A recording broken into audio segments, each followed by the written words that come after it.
Kasi laki may beef na maanghang. Wala dito eh. Good evening everyone! Welcome back to my channel. As you can see, may bago tayong eyeglass. So, nabili ko siya sa online shop. But no worries kasi yung frame lang yung in-avail ko. And yung lens is, pinacheck ko talaga siya kasi tumaas yung grado ng mata ko. And for tomorrow's productivity, maybe mag-aayos lang ako ng tupiin ko and maglilinis ako ng mga rubber shoes and chinelas and kung ano pwedeng linisin as a wife, you know. And yeah, I'm still working right now until 2 a.m. So, let's do this.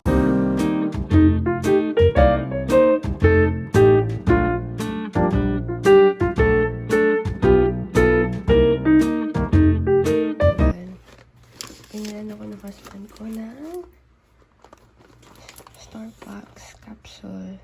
So, I'm very happy kasi may another stocks naman capsule since dalawang box na to. Na-try ko na to kahapon, but uupusin ko muna itong mga to. Yay! And guys, feedback, masarap siya. Ito talaga yung lasa ng brewed na coffee.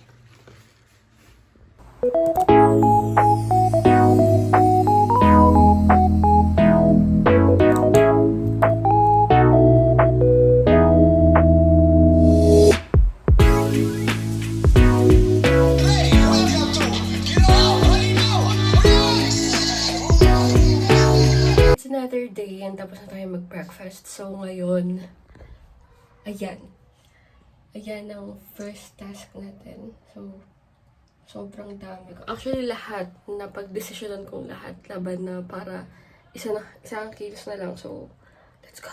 Finally, tapos na ako maglaba ng rubber shoes and chinelas. And nakapag-shower na rin ako. And now, I'm working with my matcha, syempre. So, work lang ako hanggang mamaya. And this is just a normal day.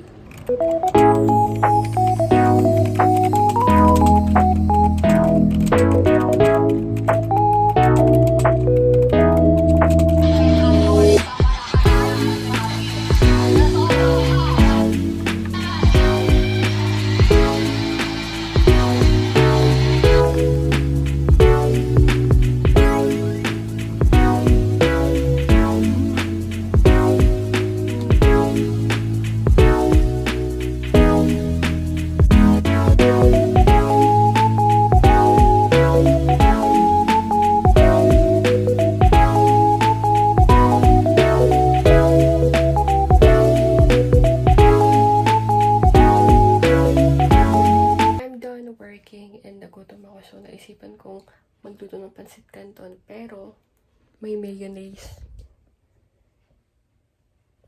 Sana masarap siya.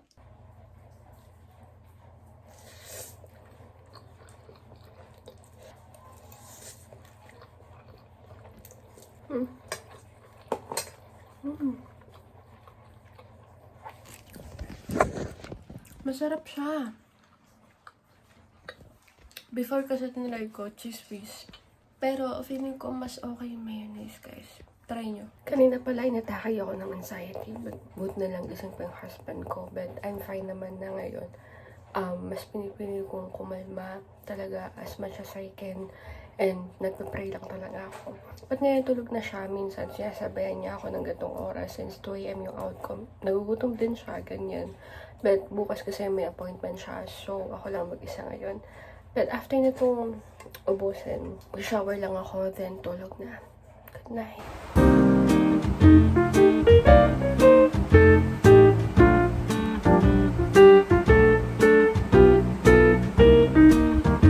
Hi everyone! It's another blessed day.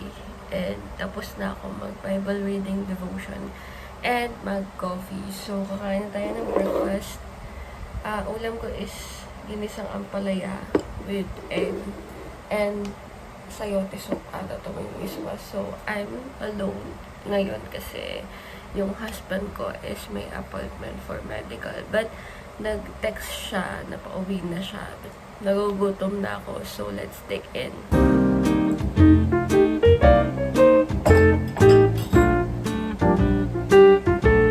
Sobrang pawis na pawis ako.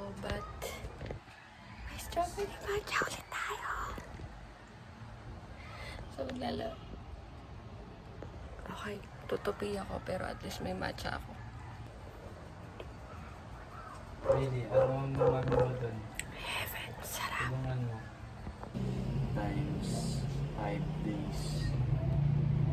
Ay, ilang buwan ang meron? It's dinner. 20 days.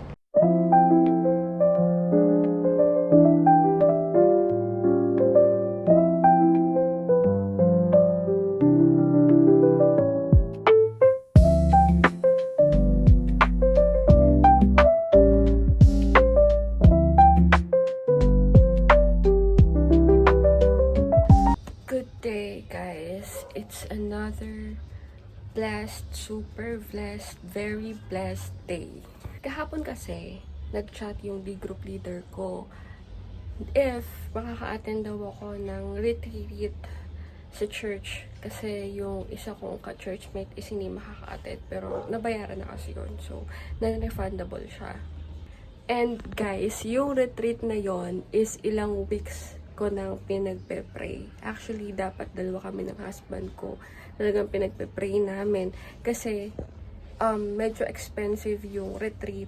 And at the same time, talagang nag-provide naman talaga si Lord. It's just that, ginamit namin sa, maling desisyon na gamitin yung blessing na binigay niya.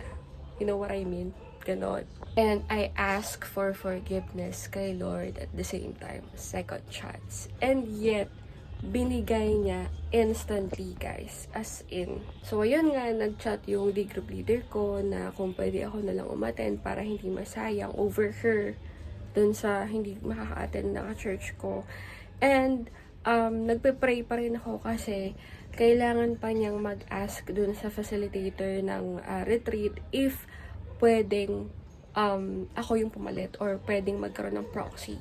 And kanina, after ko mag-devotion, mag-Bible reading, mag-coffee and all, mag-skincare, saka ako nag-open ng phone ko and praise God.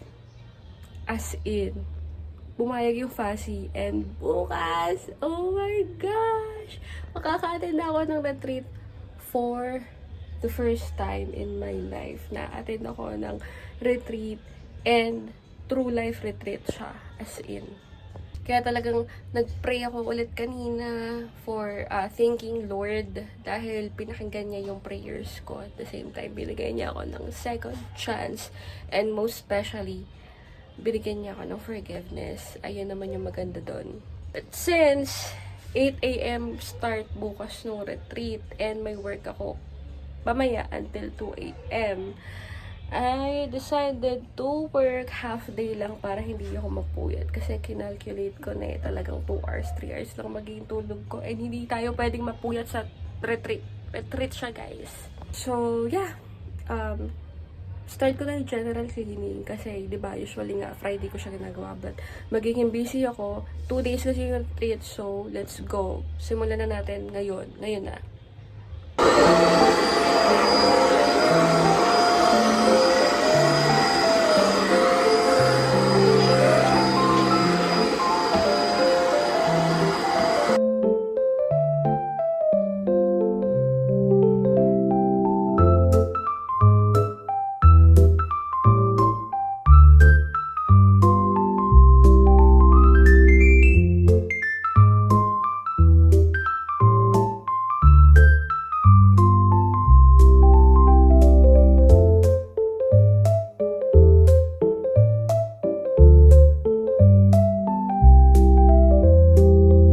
Finally guys, I'm done cleaning lahat.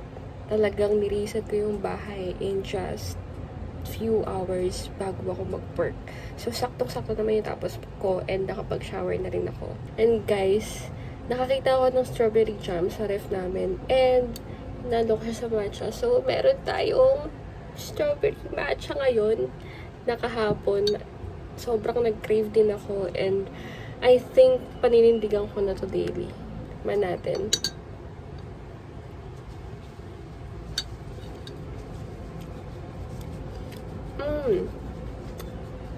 Sarap. Sarap. Sarap. Napasobra lang yung strawberry ko, but Ang sarap niya talaga. So, ayun guys, mag-half day ako. And let's see if ma-approve. So, later, if ma-approve yung half day ko, magmamadali na ako noon mag-prep ng sarili ko for tomorrow. Kasi 8 a.m. dapat nandun na ako. And actually, mag-start talaga siya ng 8 a.m. So, dapat mga 6 or 7 nandun ako.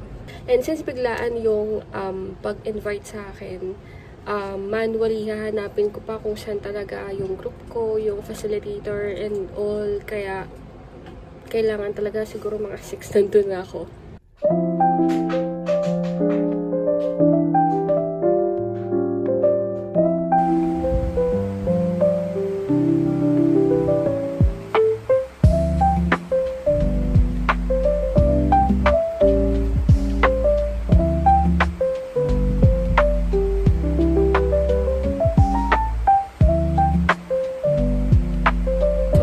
Here sa church, guys. It's 7 a.m. and sobrang perfect itong time na to para maghanap. So, let's see kung saan tayo pupunta.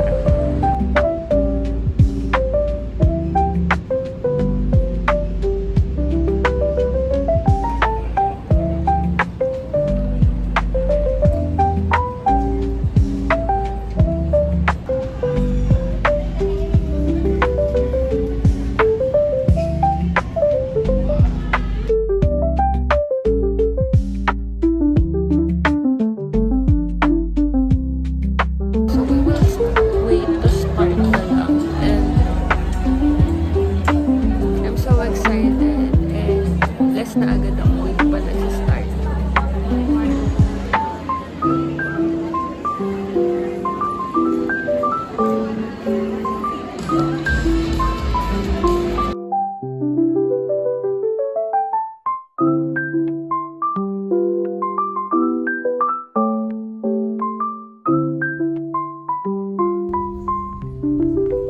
This is my outfit.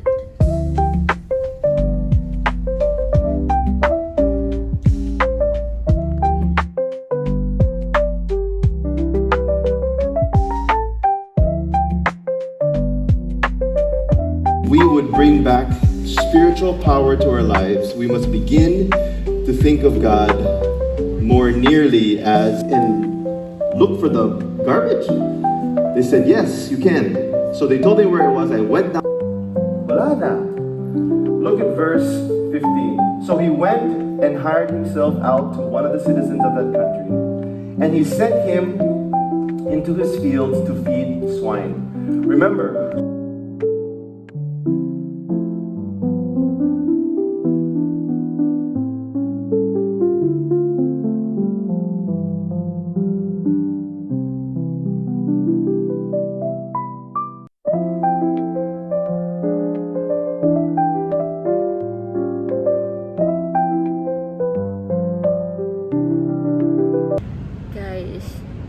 sa part ngayon. Kakatapos lang ng retreat day 1.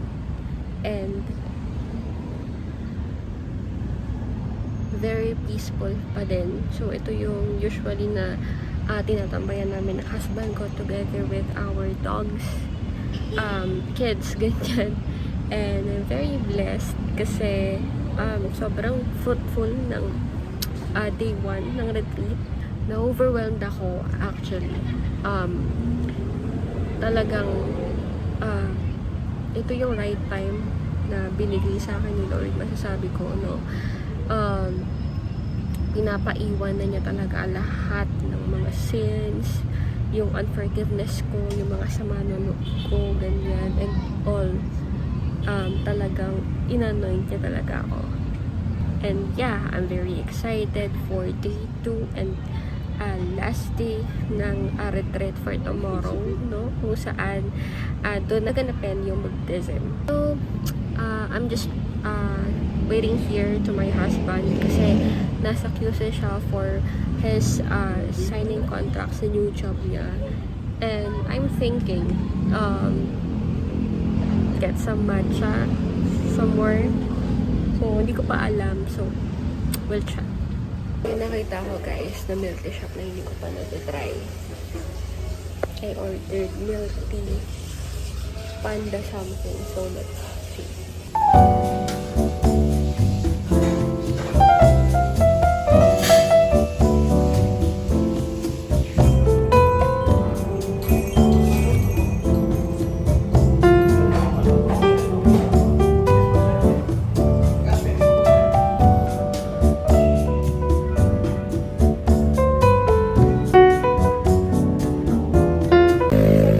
Babalik ako sa park with my routine habang hinihintay yung hotspot ko. Medyo matagal pa siya, but magbabasa na lang ng Bible. And I chose na bumalik sa park kasi mas okay magbasa doon. Say power. More power, please. Power. When the Holy Spirit has come upon you, and you shall be my witnesses in Jerusalem, Judea, Samaria, and to the ends of the earth.